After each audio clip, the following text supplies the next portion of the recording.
안녕하세요. 손쌤의 역사교실. 오늘은 네 번째 시간입니다. 네 번째 시간으로서 이제 드디어 삼국 시대로 들어갑니다. 우리 지난 시간에는 우리 연맹왕국 초기국가라는 단어를 공부를 했었습니다. 그런데 오늘의 해시태그 보시면 아시겠지만 오늘의 해시태그는 바로 이 고대 국가라는 말이 등장을 합니다. 그리고 삼국 플러스 가야라는 나라들이 이제 나올 텐데요.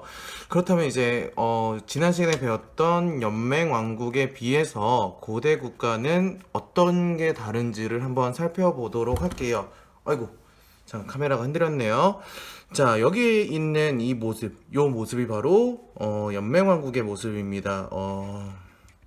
연맹 왕국. 예, 그러니까 이제 왕이 가운데 있으면서 주변에 관리 족장들이 있는 거죠.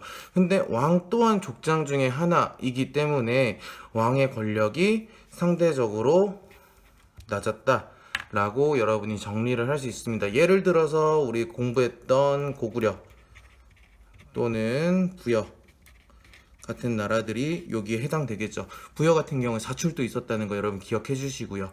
자, 그렇다면 이제 고대 국가로 넘어오면서 왕이라는 존재가 등장합니다. 여기 있는 것이 바로 고대 국가인데요. 자, 고대 국가. 고대 국가의 특징을 몇 가지만 정리를 한번 해볼게요. 그러면 연맹왕국에서 고대 국가로 등장했다는 건 왕이 가운데 있는 것이 아니라 위에 있다는 것을 의미합니다. 즉, 왕권이 어떻게 됐을까요? 자, 왕권이 강화 되었다는 게 특징이고요. 두 번째로는 나라의 국가의 체제가 정비되었다는 뜻이겠고요. 마지막으로는 사회가 하나로 통합되었다라는 이런 세 가지의 특징이 있습니다. 예를 들어서 설명을 드리면 왕권 강화 같은 경우에는 일단 우선 영토가 넓어졌다. 그리고 왕위를 돌아가면서 하는 것이 아니라 세습했다. 라는 것이 있겠죠. 그리고 또 하나로 얘기하면은 여기에 있는 이 족장들이 바로 관리가 되면서 중앙으로 귀족화되었다라는 것도 하나의 특징으로 잡을 수 있겠습니다.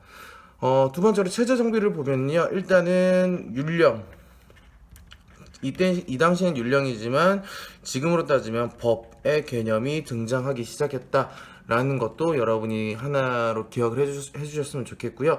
마지막으로 사회를 하나로 묶기 위해서 종교를 하나 가지고 오는데요. 그게 바로 불교입니다. 불교를 통해서 왕이 곧 부처이다 라는 사상이 등장하기 시작했다라는 점을 알 수 있죠.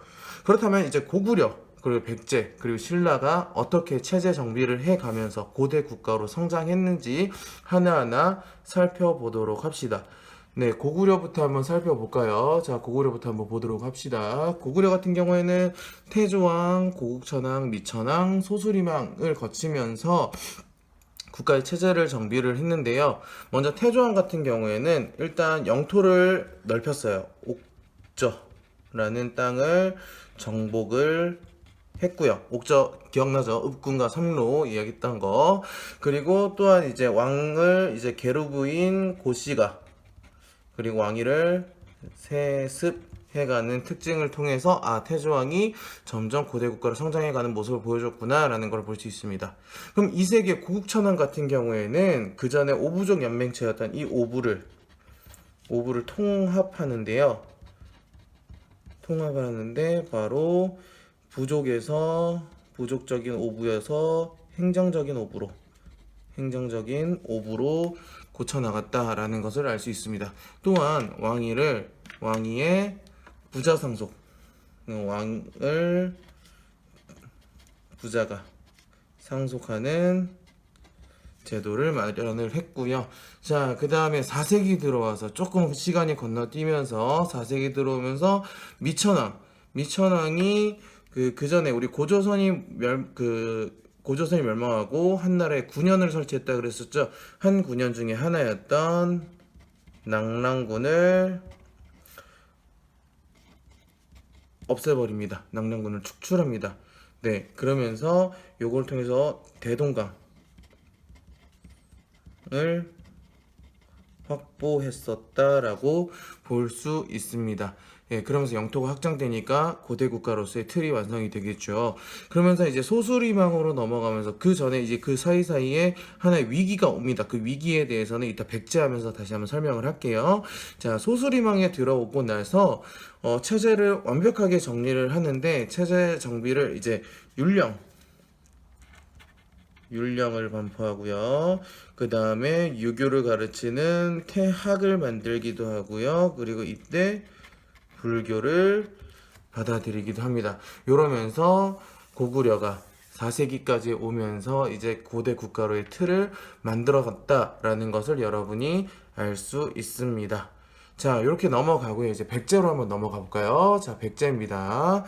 백제는 이제 건국부터 한번 살펴보도록 할게요. 건국에서 알 수 있는 하나의 특징. 일단 백제 건국은 어느 나라? 그렇죠. 고구려. 고구려와 관련성이 있구나라는 것을 여러분이 기억을 해두셨으면 좋겠어요. 고구려 관련성이 있다는 거는 건국 설화에도 등장을 하고요. 교과서를 보시면은요, 페이지 22페이지에 있는 무덤의 양식이 돌무지 무덤으로 비슷한데요. 요거를 통해서 고구려와 관련이 있다라는 것을 여러분이 알 수 있습니다. 우리 지난 시간에 부여 했을 때도 부여가 고구려와 백제 모체가 된다라고 정리를 했었죠. 그거 여러분이 기억을 해주셨으면 좋겠고요. 자, 이제 백제는 3세기에 들어와서 고대 국가로서의 체제를 정비를 합니다. 3세기에 고이왕이요, 한강 유역을 장악을 해요. 한강 유역을 장악하기 시작을 하고요. 그러면서 이제 율령이라고 하는 뭐 관리의 관제라든지 복색, 옷을 입는 거에 색깔, 관리의 등급을 나눠서 옷을 이제 색깔에 맞춰서 입어라 라고 이게 정해 줍니다. 네, 그리고 나서 4세기 들어와서 이제 근초고왕이 등장을 합니다.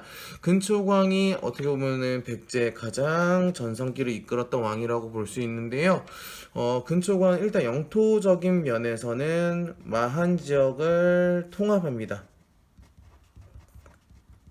게다가 평양을 공격을 해요. 네, 평양을 공격을 하는데 평양이 대동강 유역입니다. 그래서 이 근초고왕을 통해서 여기에 이 사이에 있었던 고구려에 있던 고국원왕이 전사하기도 했었다라는 기록이 남아 있고요. 그리고 영토를 더 확장하고 세력을 넓히기 위해서 요서 지역이랑 일본에 진출을 합니다. 뿐만 아니라 이제 그 왕위의 부자 상속까지 여러 가지 일을 많이 했던 근초고왕이었습니다. 여러분이 중학교 때 공부했으면 아시겠는데 외에 진출했다는 것을 알 수 있는 유물로서 칠지도라는 칼이 있었다는 것도 여러분 기억해 주시면 좋겠죠. 네, 마지막으로 침류왕 때는 침류왕에 들어서는 이제 사상적으로 불교를 수용했었다라는 정도만 여러분이 기억을 해주셨으면 좋겠습니다. 네, 마지막으로 신라를 보고 한번 정리를 하고 마무리를 한번 지어보도록 할게요.